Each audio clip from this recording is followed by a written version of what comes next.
তো বেসিক্যালি আমি প্রথমে চাইল্ড প্রোটেকশন নিয়ে ইনডাইরেক্টলি কাজ করেছি, মানে ডকুমেন্টেশন অফিসার হিসেবে করতাম আগে ঝাড়খণ্ডে।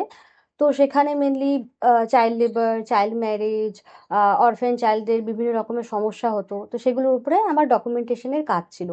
তো সেখানে আমি কেস স্টাডিজ অনেক কিছু বানাতে হতো আমাকে। তো ওই করতে করতে আমি বিভিন্ন কেস ইনডাইরেক্টলি ইন্টারভেন করতাম। চাইল্ড ম্যারেজের এরকম প্রচুর কেস ছিল, যেখানে আমি দেখেছি যে একটা বাচ্চা, তার মা বাবা নেই, সেখানে হয়তো ওর বাড়ি থেকে যে দিদা দাদু আছে, তার হয়তো বিয়ে দিয়ে দিয়েছে, তার হয়তো খুব বড় জোর 12 বছর বয়স হবে, তো সে টিনেজ প্রেগনেন্ট হয়ে গিয়েছে এমনকি। আমার খুব খারাপ লাগতো সেগুলো দেখে, যে একটা বাচ্চা, সে নিজেই একটা বাচ্চা, তার উপরে সে একটা বাচ্চাকে জন্ম দিচ্ছে, এটা তো একদম ভালো জিনিস নয়।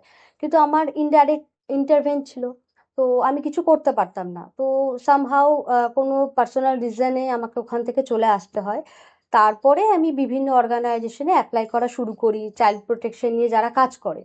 তো তারপরে আমি একটা চাইল্ড প্রোটেকশনের একটা জব পাই, চাইল্ড প্রোটেকশন অফিসার হিসেবে। তো সেখানে আমি ডাইরেক্ট ইন্টারভেন আমার শুরু হয়, তো এভাবেই আমার এই স্ট্রিমটাতে আসা। হ্যাঁ, এরকম কেস রিসেন্টলি একটা হয়েছে। চাইল্ড ম্যারেজ হলে টিনেজ প্রেগনেন্সি হবেই, এটা মানে একটা কি বলবো, হবেই, এটা কিছু করার নেই। তো এরকম একটা কেস হয়েছে রিসেন্টলি মুর্শিদাবাদে কিছু মাস আগে, যে একটা দিনে 12টা টিনেজ প্রেগনেন্ট মারা গিয়েছে একসাথে। তো ওটা আমাকে ইন্টারনালি একদম শেক করে দিয়েছে, যে একটা বাচ্চা সে বাঁচলোই না জীবনটা, সে কিছু দেখলোই না জীবনের, সে মারা গেল। তাও আবার কিসের জন্য? যে ওর বিয়ে হয়ে গিয়েছে, টিনেজ প্রেগনেন্ট হয়ে গিয়েছে, ও নিজেই বাচ্চা। সেই ক্ষেত্রে আমার খুব খারাপ লেগেছিল, যে ওদের যে রাইটস গুলো রয়েছে, অধিকারগুলো, সেগুলো অ্যাটলিস্ট ওদের জানাটা দরকার। না জানলে এরকম ভাবেই জীবনটা না বাঁচতে একটা বাচ্চার জীবনটা শেষ হয়ে যাচ্ছে অন্য অন্যের কারণে। সে তো নিজেই জানে না কি করে এখন আমাকে বাঁচতে হবে। হয়তো ওর মা বাবা যা বলছে বা দিদা দাদু যা বলছে, ও সেই অনুযায়ী হয়তো লাইফে এগোচ্ছে। সেটা আমার খুব খারাপ লেগেছিল, যেটা আমাকে খুব শেক করেছিল, যে 12টা বাচ্চা, একটা দুটো হয়, মানে চাইল্ড ম্যারেজের রেটটা কতটা বেশি, যে একটা দিনে 12টা বাচ্চা মারা যাচ্ছে।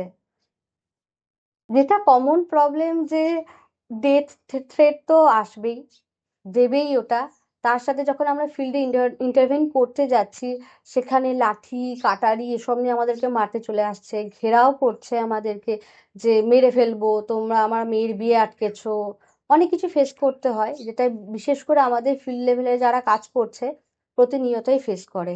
রয়েছে ইন্ডিয়ান কনস্টিটিউশনে, একটা হচ্ছে যে right to live, right to development, right to education and right to care. তো এই চারটে যে রাইটস রয়েছে, এটা একটা বাচ্চার অধিকার। সেই অধিকারটা যদি সে না পায়, তাহলে কিভাবে চলবে? তো চাইল্ড ম্যারেজ হলে সে সেক্সুয়ালি অ্যাক্টিভ হবেই, যেটাতেও সেক্সুয়াল একটা অ্যাসল্ট হচ্ছে, ওর সাথে ফিজিক্যাল অ্যাবিউজ হচ্ছে প্লাস মেন্টাল অ্যাবিউজ। সে বাচ্চা, সে সবে হাঁটা চলা হয়তো করতে শিখেছে, জীবনটাকে দেখতে শিখেছে, সেখান থেকে তাকে বিয়ে দিয়ে দেওয়া হচ্ছে, যেখানে তার শিক্ষার যে অধিকারটা, সেটাও খারিজ হচ্ছে। তার যে কেয়ার আসবে, মা বাবার কেয়ার করা আর শ্বশুর বাড়িতে গিয়ে ওদের কেয়ারের মধ্যে পার্থক্য থাকে। তো সে কেয়ারটা ওরা পায় না, যেখানে বিয়ে দিয়ে দেওয়া হচ্ছে সেখানে তো কেয়ার আসছেই না।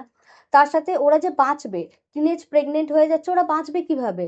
ওরা নিজেরা বাচ্চা, ওদের শরীর তৈরি হয়নি, সেখানে ওরা মানে সম্ভবই নয় ওদের বাঁচাটা, খুব রেয়ার কেসে হয়তো তারা বেঁচে যায়। তো আমার মনে হয় এই রাইটস গুলো অ্যাটলিস্ট ওরা পাক, জীবনটা ওরা দেখুক, সবে যেহেতু ওরা চলা শুরু করেছে জীবনের পথে। তো দরকার আছে বাচ্চাদের জীবনটা দেখা, মানে আমাদেরও, আমরাও নতুন জীবনে আমরাও শিখছি, ওরাও শিখুক, ওরা একটু হেসে খেলে নিজেদের মতো করে বাঁচুক। আর ওরা আমাদের ফিউচার জেনারেশন, ওদেরকে যদি আমরা না দেখি, আমাদের আর কিছু থাকবে না দেশের মধ্যে।